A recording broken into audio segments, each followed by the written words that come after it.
നമസ്കാരം, എൻ്റെ പേര് അമ്പിളി. എല്ലാവർക്കും എൻ്റെ ക്ലാസ്സിലേക്ക് സ്വാഗതം. ഇന്ന് നമ്മൾ പഠിക്കാൻ പോകുന്നത് 7ാം ക്ലാസ്സിലെ കേരള പാഠാവലിയിലെ നീളുമീ യാത്രതൻ വിസ്മയങ്ങൾ എന്ന യൂണിറ്റിലെ അട്ടപ്പാടി എന്ന പാഠഭാഗമാണ്. ഈ യൂണിറ്റ് യാത്രകളെ സംബന്ധിച്ചിട്ടുള്ളതാണ്. നമ്മൾ ആദ്യം പഠിച്ച എൻ നസീറിൻ്റെ ഒരു പാഠം പ്രപഞ്ചം മുഴുവൻ പൂമ്പാറ്റകൾ, അതും ഒരു യാത്രാ അനുഭവം തന്നെയാണ്. ഇവിടെ അട്ടപ്പാടി എന്നാണ് നമ്മുടെ പാഠത്തിൻ്റെ പേര്. ഇത് തയ്യാറാക്കിയിരിക്കുന്നത് രവീന്ദ്രൻ. അദ്ദേഹത്തിൻ്റെ എൻ്റെ കേരളം എന്ന പുസ്തകത്തിൽ നിന്നും എടുത്തിട്ടുള്ളതാണ് പ്രസ്തുത പാഠഭാഗം. യാത്ര നമ്മൾ നേരത്തെ പറഞ്ഞു, എല്ലാവർക്കും ഇഷ്ടമുള്ള ഒന്ന് തന്നെയാണ്. നമ്മൾ പല സ്ഥലങ്ങളിൽ യാത്ര പോകുന്നുണ്ട്, കാഴ്ചകൾ കാണുന്നുണ്ട്, മടങ്ങി വരുന്നുണ്ട്. അത് കാണുമ്പോൾ നമ്മുടെ മനസ്സിലുണ്ടാകും, പിന്നെ നമ്മൾ അത് വിട്ടുകളയും. പക്ഷെ അങ്ങനെയല്ല വേണ്ടത്.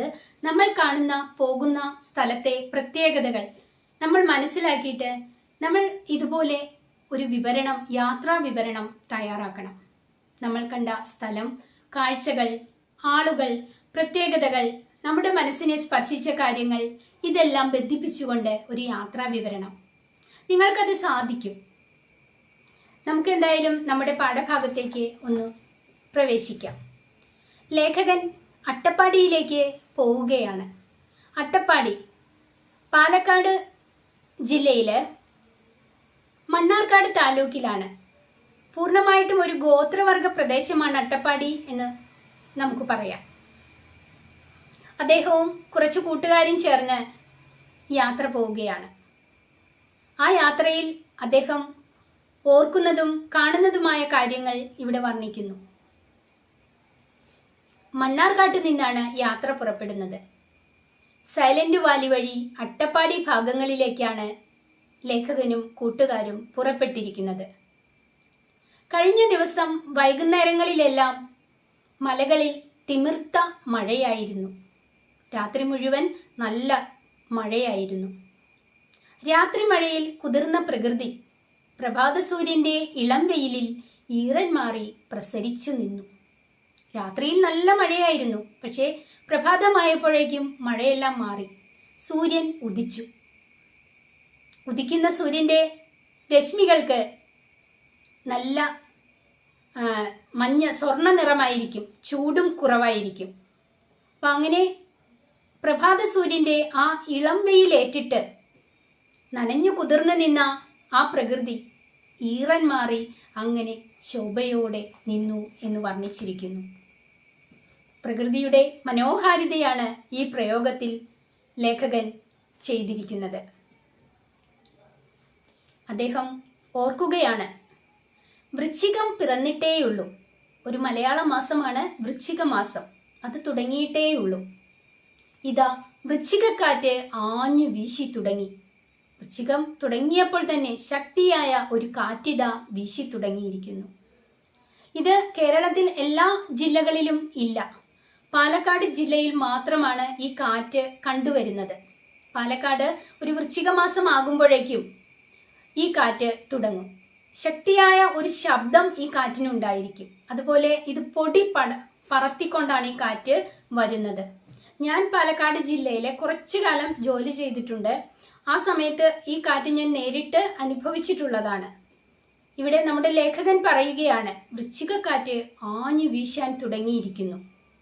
അജ്ഞേയമായ ഒരു പ്രകൃതി പ്രതിഭാസം എന്ന പോലെ എല്ലാ വൃശ്ചികം ഒന്നിനും കൃത്യമായി സഹ്യന്റെ മറുപുറത്തെ പീഠഭൂമിയിൽ നിന്നും പാലക്കാടൻ ചുരം വഴി ഈ കാറ്റ് കടന്നു വരുന്നു. ഈ കാറ്റ് എവിടെ നിന്നാണ് വരുന്നത്? ഇതെന്താണ്? ഇതിന്റെ ഉറവിടം എന്താണ്? ഇതിന്റെ പ്രത്യേകത എന്താണ്? ഒന്നും അറിയാൻ സാധിക്കുന്നില്ല. അജ്ഞേയമാണ്, അറിയാൻ സാധിക്കാത്തതാണ്. അങ്ങനെയുള്ള ഒരു പ്രകൃതി പ്രതിഭാസമാണിത്. കൃത്യമായിട്ടും വൃശ്ചികം 1 പാലക്കാടൻ ജില്ലയിൽ ഈ കാറ്റ് വീശാൻ തുടങ്ങും. ഈ പ്രതിഭാസം എന്താണെന്ന് അറിയില്ല. പക്ഷെ ഒന്നറിയാം, അതെവിടെ നിന്നാണ് വരുന്നത്? നമ്മുടെ കിഴക്കേ അതിർത്തി, പശ്ചിമഘട്ടം, പ്രകൃതി കെട്ടിയ കോട്ട പോലെ അങ്ങനെ കിടക്കുന്ന പശ്ചിമഘട്ടം അല്ലെങ്കിൽ സഹ്യപർവ്വത നിരകൾ, അതിനപ്പുറത്ത് നിന്നും ഒരു പീഠഭൂമിയുണ്ട്. ആ പീഠഭൂമിയിൽ നിന്നുമാണ് ഈ കാറ്റ് പാലക്കാടൻ ചുരം വഴി നമ്മുടെ കേരളത്തിലേക്ക് എത്തുന്നത്. എത്തിയിട്ട് മുണ്ടകൻ പാടങ്ങളിൽ ഹരിതവീജി പരമ്പരകളായി ലസിച്ചും തെങ്ങിൻ തലപ്പുകളിൽ ദിശാഭ്രമം സൃഷ്ടിച്ചും കാറ്റ് പടിഞ്ഞാറൻ കടൽ തീരത്തെ ലക്ഷ്യമാക്കി വീശുന്നു. ഈ വരണ്ട പൊടി നിറഞ്ഞ ഉഷ്ണക്കാറ്റ് മുണ്ടകൻ പാടം, വേനൽക്കാലത്തെ നെൽകൃഷിയാണ് ഇവിടെ ഉദ്ദേശിക്കുന്നത്. നെല്ലെല്ലാം അങ്ങനെ ഉയർന്നുയർന്നു വരികയാണ്, പച്ച വിരിച്ച് അങ്ങനെ കിടക്കുകയാണ്. ആ നെൽപ്പാടങ്ങളില് ഇത് വീശുമ്പോൾ, ഈ കാറ്റ് വീശുമ്പോൾ ഈ നെല്ലുകളെല്ലാം, ആ ചെടികളെല്ലാം കടലിലെ തിരമാല പോലെ ഇങ്ങനെ ഓളങ്ങൾ ആയിട്ട് മാറും. കാറ്റിന്റെ ശക്തിയാൽ ഇങ്ങനെ കിടന്ന് ഓളങ്ങൾ പോലെ, തിരകൾ പോലെ മാറുന്നു എന്ന് പറയുന്നു. മുണ്ടകൻ പാടങ്ങളിൽ ഹരിതവീജി, ഹരിതം പച്ച നിറത്തിലുള്ള തിരമാല പോലെ ഇങ്ങനെ ആകും. തെങ്ങിൻ തലപ്പുകളിൽ കാറ്റിന്റെ ശക്തി കൊണ്ട് തെങ്ങുകളും കമുകുകളും ഒക്കെ അങ്ങോട്ടും ഇങ്ങോട്ടും ഏതാണ് ദിക്കെന്നറിയാതെ ദിശാഭ്രമം സൃഷ്ടിച്ച്, ദിക്ക് തെറ്റിയിട്ട് കിടന്നിങ്ങനെ കാറ്റിൽ കിടന്ന് ആടും. ദിശാഭ്രമം സൃഷ്ടിച്ചും ഈ കാറ്റ് അറബിക്കടലിൽ ലക്ഷ്യമാക്കിയിട്ടാണ് വീശുന്നത്. പടിഞ്ഞാറൻ കടൽ തീരത്തെ ലക്ഷ്യമാക്കി ഇത് വീശുന്നു. ഇത് വള്ളുവനാടിന്റെ ഇടനാടൻ പ്രദേശങ്ങളിൽ ഏതാണ്ട് മുഴുക്കെ പാലക്കാടൻ കാറ്റ് അനുഭവപ്പെടുന്നുണ്ട്. പാലക്കാട് ജില്ലയിലെ ഒരു ഭാഗമാണ് വള്ളുവനാടൻ പ്രദേശം. അവിടെ എല്ലാം ഈ കാറ്റ് അനുഭവപ്പെടുന്നുണ്ട്. തെക്കേ അതിർത്തി ചാലക്കുടി പുഴയാണ്. ചാലക്കുടി പുഴയുടെ അവിടം വരെ ഉണ്ട്. പടിഞ്ഞാറ് കടൽ തീരത്തിന് 10 നാഴിക മുമ്പ് കടൽക്കാറ്റിന്റെ സമ്മർദ്ദമേറ്റ് അതിന്റെ ശക്തി ക്ഷയിക്കുന്നു. കടലിലേക്കാണ് ഇത് വീശുന്നതെങ്കിലും ഒരു 10 നാഴിക മുമ്പ് കടലിനൊരു സമ്മർദ്ദമുണ്ട്, ഒരു കടൽക്കാറ്റിനൊരു സമ്മർദ്ദമുണ്ട്. അതേറ്റിട്ട് ഈ പാലക്കാടൻ കാറ്റിന്റെ ശക്തി ക്ഷയിക്കുന്നു. കാറ്റിനെ കുറിച്ച് വീണ്ടും ലേഖകൻ പറയുകയാണ്. പാലക്കാടൻ കാറ്റ് അനഭിമതനായ ഒരു അതിഥിയാണ്. കാറ്റ് അതിഥിയാണ്, വിരുന്നുകാരനാണ്. പക്ഷേ നമ്മൾ ക്ഷണിച്ചിട്ട് വരുന്നതല്ല. അനഭിമതനാണ്, നമുക്ക് ഇഷ്ടമില്ലാത്തവനാണ്. അതിഥിയാണെങ്കിലും നമുക്ക് ഇഷ്ടമില്ലാത്തവനാണ് ഈ പാലക്കാടൻ കാറ്റ്. പീഡപ്രകൃതിയുടെ ഉഷ്ണവും പൊടിമണ്ണും ഏറ്റുവരുന്ന അത് രോഗകാരണമാകുന്നു. ഈ കാറ്റ് വീശുന്നത് പലതരം രോഗങ്ങൾക്ക്. ഈ കാറ്റിനൊരു ചൂടാണ്, കൂടാതെ പൊടിമണ്ണും ഉണ്ടായിരിക്കും. അതുമൂലം അവിടെയുള്ള ജനങ്ങൾക്ക് പലതരം രോഗങ്ങൾ ഉണ്ടാകുന്നു. അതിന്റെ വരണ്ട ആശ്ലേഷം തെങ്ങും കവുങ്ങും പോലുള്ള ഫലവൃക്ഷങ്ങൾക്ക് ഒട്ടും പഥ്യമല്ല, ഒട്ടും നല്ലതല്ല. ഈ ചൂട് നിറഞ്ഞ കാറ്റായതുകൊണ്ട് തെങ്ങ് കമുങ്ങ് പോലെയുള്ള വൃക്ഷങ്ങളൊക്കെ ചിലപ്പോൾ ഉണങ്ങിപ്പോകാനും സാധ്യതയുണ്ട്. പാലക്കാടൻ കാറ്റിന്റെ ദോഷങ്ങളാണ് ഇതൊക്കെ. ഇത് ഉഷ്ണവും പൊടിമണ്ണും ഏറ്റുവരുന്ന ഈ കാറ്റ് പലതരം രോഗങ്ങൾക്ക് കാരണമാകുന്നു. അതുപോലെ ഇതിന്റെ വരണ്ട ആശ്ലേഷം തെങ്ങ് കവുങ്ങ് പോലെയുള്ള ഫലവൃക്ഷങ്ങൾക്ക് ദോഷമാണ്. എന്നാലും ഒരു ഗുണം പറയുന്നുണ്ട്. പാലക്കാടൻ കാറ്റിന്റെ ഒരേ ഒരു നന്മ, അത് മുണ്ടകൻ പാടങ്ങളിൽ നിന്നും ചാഴിയെ തുരത്തുന്നു എന്നതാണ് എന്ന് കൃഷിക്കാർ പറയും. നെല്ല് നശിപ്പിക്കാൻ വരുന്ന ഒരു ജീവിയാണ് ചാഴി. ഈ കാറ്റടിക്കുമ്പോൾ നെല്ലിലുള്ള ചാഴികൾ നശിച്ചു പോകുന്നു, അത് പോകുന്നു എന്നാണ് കൃഷിക്കാർ പറയുന്നത്. ഒരു ഗുണമുണ്ട്, ഒരുപാട് ദോഷങ്ങളുണ്ടെങ്കിലും. അങ്ങനെ യാത്രയിൽ ചിന്തിക്കുന്ന കാര്യങ്ങളാണല്ലോ നമ്മൾ പഠിച്ചത്. വീണ്ടും അദ്ദേഹം യാത്രയിലാണ്. വൈകുന്നേരം ഉണ്ടായേക്കാവുന്ന മഴയെക്കുറിച്ചുള്ള ആശങ്കകൾ ഒഴിച്ചു നിർത്തിയാൽ ഒരു പക്ഷേ അട്ടപ്പാടിയിലേക്ക് യാത്ര ചെയ്യാവുന്ന ഏറ്റവും നല്ല ദിവസങ്ങളിൽ ഒന്നാവണം ഇത്. അട്ടപ്പാടിയിലേക്കാണല്ലോ പോകുന്നത്. രാത്രി മാത്രമേ മഴയുള്ളൂ. അതൊഴിച്ചു നിർത്തിയാൽ യാത്ര ചെയ്യാൻ പറ്റുന്ന ഏറ്റവും നല്ല സമയമാണിത്. തുലാവർഷത്തിൽ കുളി കഴിഞ്ഞ് വെടിപ്പായി വൃശ്ചിക വെയിൽ. നല്ല പ്രയോഗമാണിത് അല്ലെ? തുലാവർഷം കഴിഞ്ഞിരിക്കുന്നു.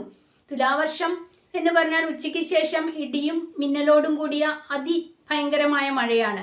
അപ്പൊ തുലാവർഷത്തിൽ കുളി കഴിഞ്ഞിട്ട്, തുലാവർഷമൊക്കെ കഴിഞ്ഞു എന്നാണ് അതിന്റെ അർത്ഥം. കുളിയൊക്കെ കഴിഞ്ഞ് അങ്ങനെ ശരീരമൊക്കെ വെടിപ്പായിട്ട് നല്ല വൃത്തിയും ശുദ്ധിയുമായിട്ട് അങ്ങനെ വൃശ്ചിക വെയിൽ വന്നിരിക്കുന്നു. വനനാശകരാൽ നിരന്തരം ആക്രമിക്കപ്പെട്ടിട്ടും വീണ്ടും തളിർക്കുകയും പടരുകയും ചെയ്യുന്ന കാടിന്റെ അതിജീവന വ്യഗ്രത. യാത്രയിൽ അദ്ദേഹം കാട് കാണുകയാണ്. കാട് കണ്ടപ്പോൾ അദ്ദേഹം ഓർക്കുന്നു, കാട്, വനനാശകർ എന്ന് വെച്ചാൽ മനുഷ്യർ നിരന്തരം നശിപ്പിക്കുകയാണ്. കാട്ടിലുള്ള മരങ്ങളും മറ്റ് വസ്തുക്കളുമെല്ലാം മനുഷ്യർ നശിപ്പിക്കുകയാണ്. എന്നിട്ടും ആ വൃക്ഷങ്ങൾ തളിർക്കുകയും പടരുകയും ചെയ്യുകയാണ്. മനുഷ്യരാൽ നശിപ്പിക്കപ്പെട്ടിട്ടും അത് വീണ്ടും മുളച്ചു പൊന്തുന്ന ഒരു കാഴ്ച, അതിനെ കാടിന്റെ അതിജീവന വ്യഗ്രത എന്നാണ് ലേഖകൻ പറയുന്നത്. വീണ്ടും ജീവിക്കാനുള്ള താല്പര്യം. തങ്ങളെ മനുഷ്യർ വെട്ടി നശിപ്പിച്ചു, ഇല്ലായ്മ ചെയ്തു. എന്നാലും മുളച്ചു വരാൻ അവസരമുണ്ടെങ്കിൽ ആ കുറ്റിത്തടിയിൽ നിന്നും വീണ്ടും ആ മരം മുളച്ചു പൊങ്ങുകയാണ്. ഒരു അതിജീവന വ്യഗ്രതയാണ് ലേഖകൻ ഇവിടെ കാണുന്നത്. ഇത് പ്രകൃതിയുടെ വശ്യവും അസ്പൃശ്യവുമായ നിഗൂഢതകളിലേക്ക് ഒരു കടന്നുകയറ്റം പോലെ ആകാംക്ഷാഭരിതമാകുന്നു. ആ കാഴ്ച പ്രകൃതിയുടെ വശീകരിക്കുന്നതും എന്നാൽ അസ്പൃശ്യവും പറയാൻ സാധിക്കാത്തത്, തൊടാൻ സാധിക്കാത്തതുമായ ആ ഒരു നിഗൂഢതകളിലേക്ക്, ആഴങ്ങളിലേക്ക് ഒരു കടന്നുകയറ്റം പോലെ തന്നെ ആകാംക്ഷ നിറഞ്ഞവനാക്കുന്നു എന്ന് പറഞ്ഞുകൊണ്ട് ഈ ലേഖനം ഇവിടെ അവസാനിപ്പിക്കുന്നു. പാഠത്തിന്റെ ആശയം മനസ്സിലായി കാണുമെന്ന് വിചാരിക്കുന്നു. വളരെ എളുപ്പത്തിലുള്ള ഒരു പാഠമാണല്ലോ ഇത്. അപ്പോൾ നമുക്ക് ഈ പാഠത്തിന്റെ ആശയം പറഞ്ഞത് ഇവിടെ നിർത്താം. അപ്പോൾ അടുത്ത ക്ലാസ്സിൽ നമുക്ക് കാണുന്നത് വരെ